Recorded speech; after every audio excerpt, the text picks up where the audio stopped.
All right, section 1.1 dealt with categorical information, categorical variables.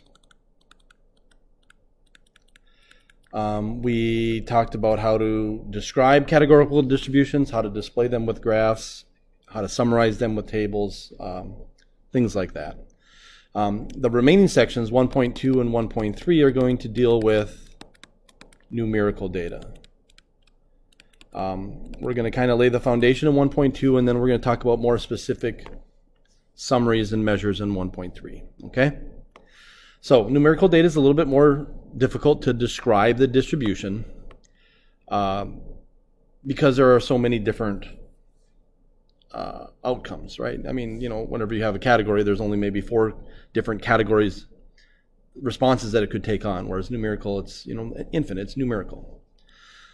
Example, a tale of 7 cities. Euler has decided to move and is considering 7 different cities. The dot plots below show the daily high temperatures in the summer months at these cities. Help him pick a city by answering the questions below. So you can kind of look at this and decide what city you'd like to live in. And these are numerical distributions. Each of these is a numerical data set. And what we want to do is we want to see how to compare or how to describe numerical distributions. Well, by looking at these distributions, we can kind of see differences. And that's how we're going to describe these distributions. So first of all, what's the most important difference between cities A, B, and C? Between these 3 cities here. So if you look at those data sets, you'll see that they have the exact same little collection of points. The only thing different about them is their location. This one is centered here, this one is centered here, and this one is centered here. So one major, perhaps the most major property or descriptor of a data set is where it's centered. So they have different centers.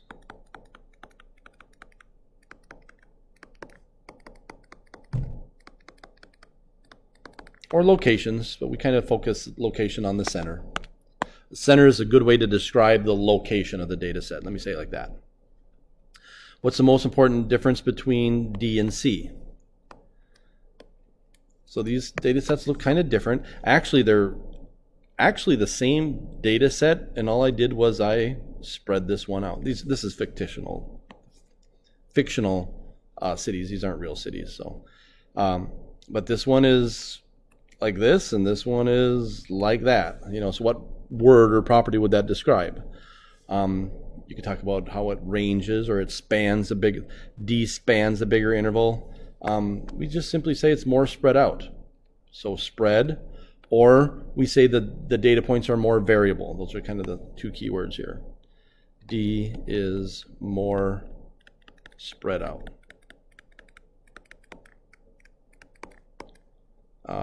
Has more variability.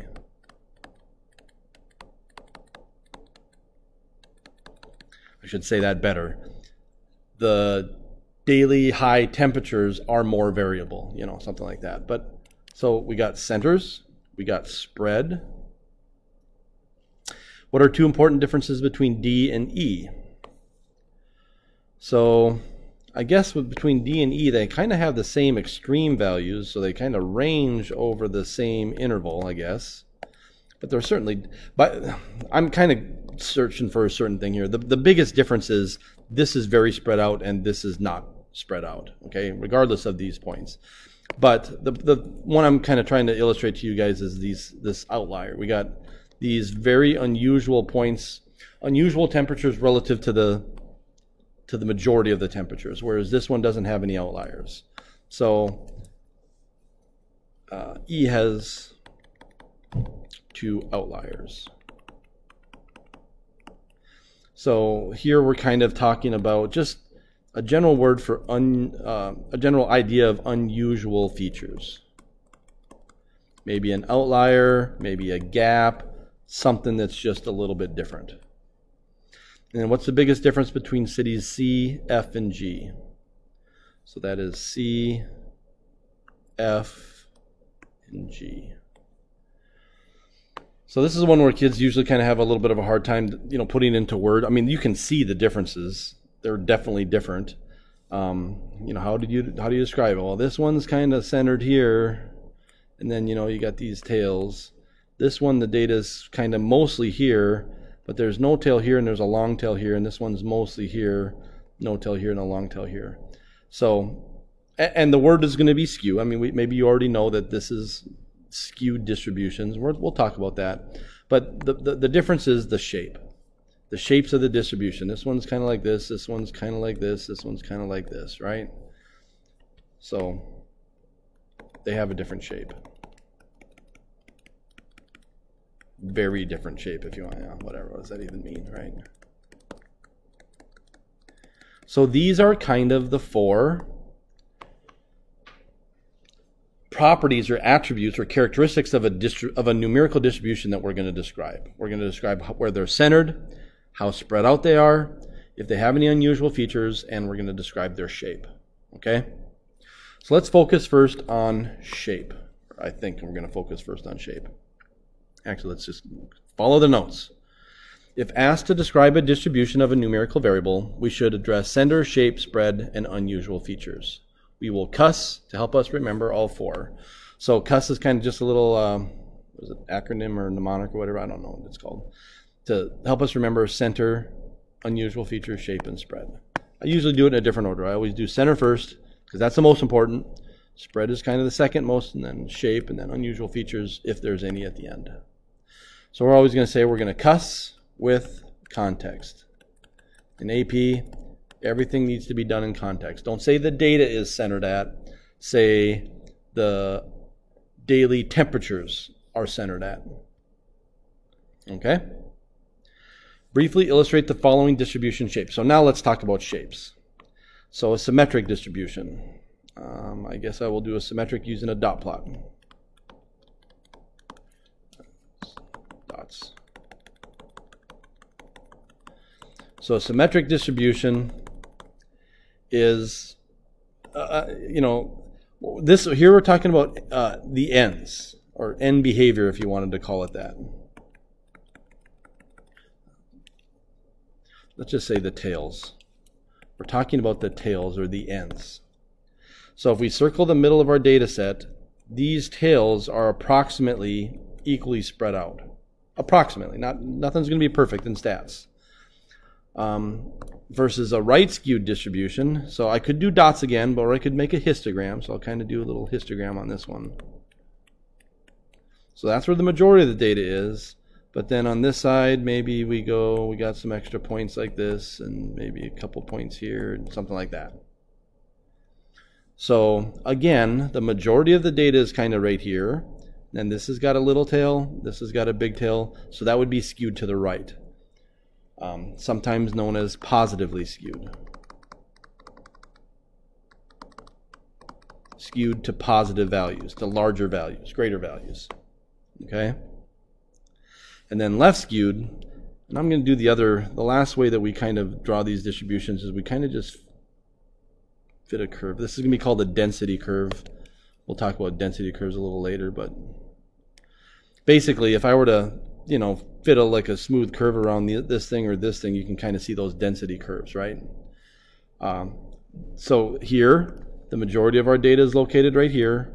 Here there's a small tail, there's a large tail, so this would be skewed to the left. Or negatively skewed.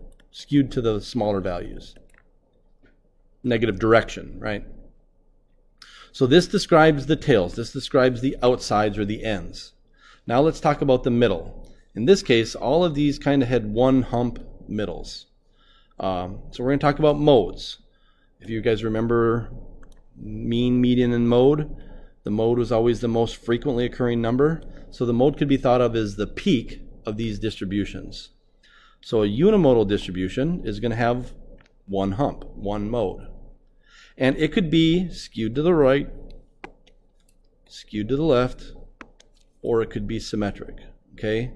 These things are, the tails in the middle are independent. This is describing the middle of the data set. Why does that keep coming up? Whatever. Bimodal. Bimodal distribution would be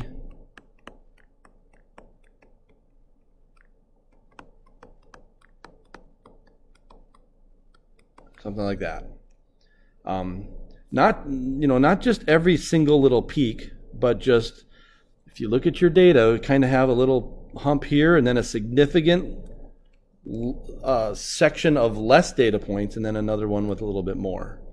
Now again, when I do this symmetry, I would circle this data and I would look at the tails. So this could still be skewed left or skewed right, but this would be bimodal because it's got two little humps. And then uniform means no mode. There are no data values that are more frequent than any other data value. So what would that look like? Well, this one is going to be just as common as this one, as this one, as this one. So it's kind of like straight across. Now there's going to be some variability, but mostly straight across. So there would be no tail on this. This data value is just as frequently occurring as this one, is just as frequently as this one, as this one. No tails. Okay? Uniforms are always going to be symmetric. Okay? All right. So we're just going to put these two things together. Describe the middle, describe the ends. Test scores on a math test. All right, so here, sometimes kids will say, well, that's bimodal. Look at that little gap. That's got two humps. Yeah, if I were to grab this axis and pull this out, these points are going to kind of fall. And, as I move this scale around, the points are going to stack and fall a little bit differently. We're really looking for significant curvature. I like to think that if you drape a really thin silk sheet over this, you're going to see every single little hump and nook and cranny everywhere, right? If you do a huge quilt, everything's going to be unimodal. So we're going to put a moderately thick blanket over that and see if we see two peaks. So I'm going to say this is unimodal. And then if I circle the middle, my tails are approximately equal, symmetric. Don't get too picky about the bimodal.